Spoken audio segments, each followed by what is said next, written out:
2025 সালের জীবন্ত বাস্তবতা।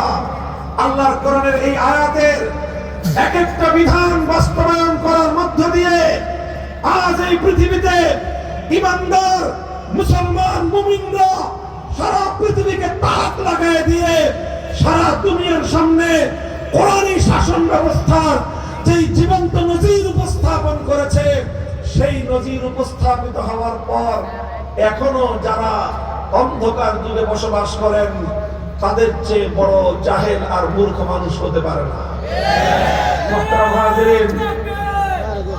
মুহতারাম হাজিরিন, এই যে কোরআনের যে আয়াতের কথাগুলো বললাম, আলহামদুলিল্লাহ আমরা দায়িত্ব নিয়ে বলতে পারি, চ্যালেঞ্জ করে বলতে পারি, ইনশাআল্লাহ সুম্মা ইনশাআল্লাহ যদি এই রাষ্ট্র 18 কোটি মুসলমানের এই দেশ যদি সত্যিকার যাদের কাছে কোরআনের ইলম আছে, যাদের কাছে আসমানি ওহীর ইলম আছে, এই সকল উলামায়ে কেরামের জিম্মাদারিতে এই দেশ পরিচালনার দায়িত্ব দেওয়া হয়, আমরা দায়িত্ব নিয়ে কথা বলছি।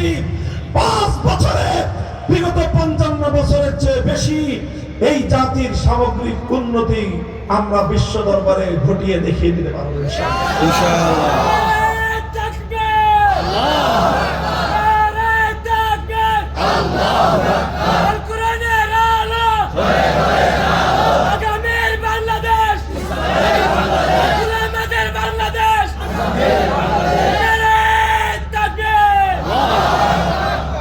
আমি আপনাদের কাছে বাস্তবতার কিছু দৃষ্টান্ত তুলে ধরছি।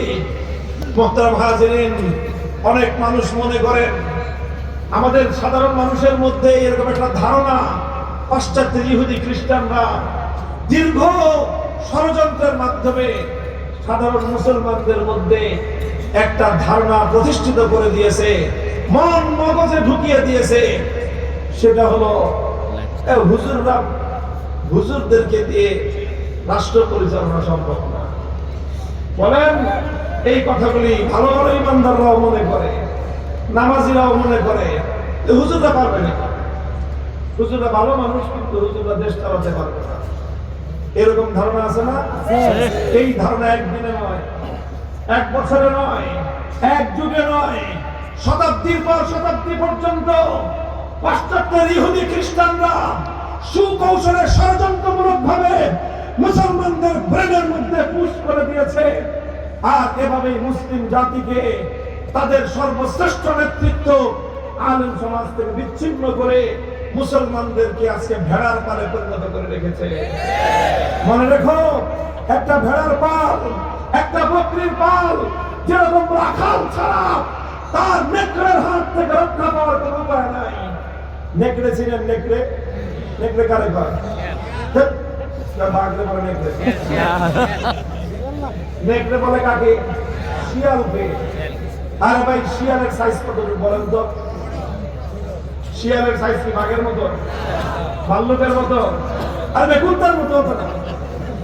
নেকড়ে তো কুত্তার থেকেও ছোট, রাম ছাগলের অর্ধেক হবে। রাম ছাগল যেরকম বড় হয়, একটা নেকড়ে রাম ছাগলের অর্ধেকও হয় না। কিন্তু এক একটা নেকড়ে তার চেয়ে বড় বড় ছাগল ধরে নিয়ে খেয়ে ফেলে। কখন খায়? যখন এই ছাগলের পালের কোন রাখাল না থাকে।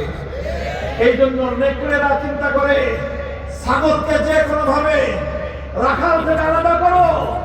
রাখাল থেকে বিচ্ছিন্ন হয়ে গেলে নেকড়ে যেমন ছাগলের পালকে, বকরির পাল, ভেড়ার পালকে যেরকম নেকড়ে শাসন করতে পারে, ঠিক তদ্রূপ মুসলিম জনসাধারণকে আলেম সমাজ থেকে বিচ্ছিন্ন করে পাশ্চাত্যের ইহুদি খ্রিস্টান নেকড়েরা আজ মুসলিম জনসাধারণকে ছিঁড়ে ছিঁড়ে খুবলে খুবলে খাচ্ছে। বলবেন, এই অবস্থার পরিত্রাণ কোথায়? এই অবস্থা থেকে, অভিশাপ থেকে মুক্তির পথ কি? মুক্তির পথ হলো একটাই, এই মুসলিম সমাজের নেতৃত্ব তাদের হাতেই দিতে হবে যাদের পক্ষে আল্লাহ পাক কোরআন এবং আসমানি ওহীর ইলমের আমানত রেখেছেন। তারা ছাড়া কেউ মুসলিম সমাজের ভাগ্যের পরিবর্তন অন্য কারো দ্বারা হওয়া সম্ভব নয়। এটা আমি অত্যন্ত আস্থার সাথে বলছি এই কথা। অনেক মানুষ আছে ইসলাম চায়, কিন্তু আমার ইসলামটা চায় একটু মডারেট মার্কা ইসলাম, মোল্লা মার্কা ইসলাম চায় না।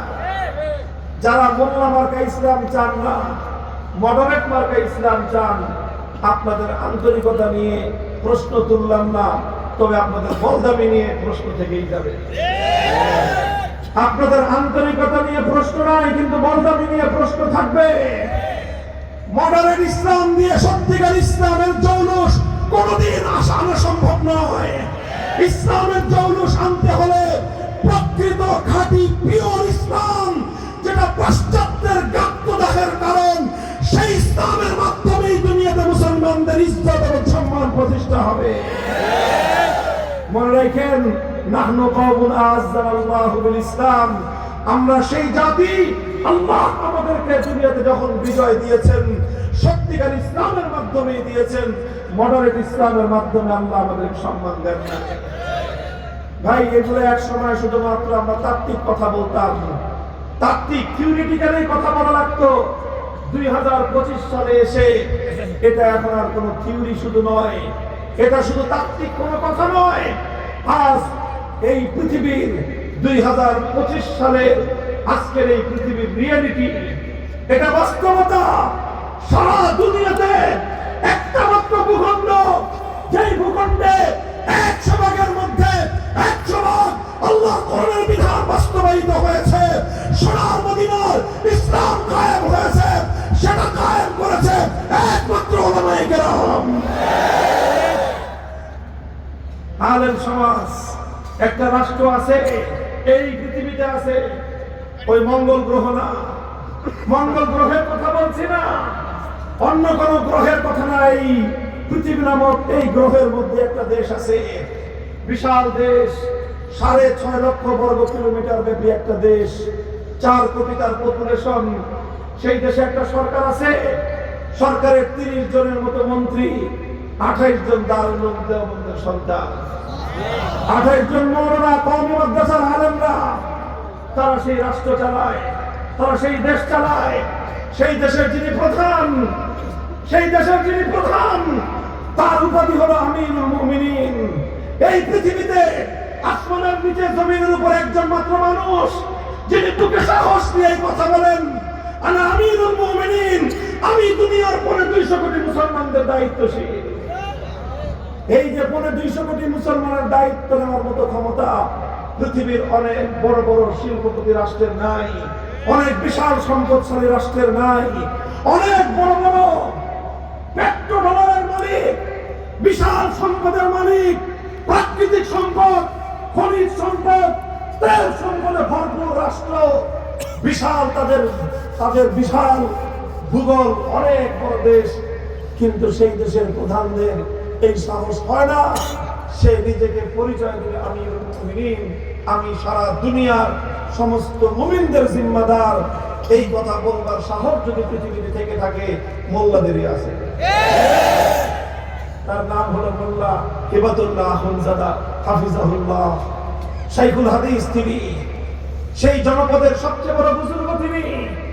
সকলে মনে করে ওই জনপদে তার চেয়ে বড় আলেম আর কেউ নাই, তার চেয়ে বড় বুজুর্গ কেউ নাই।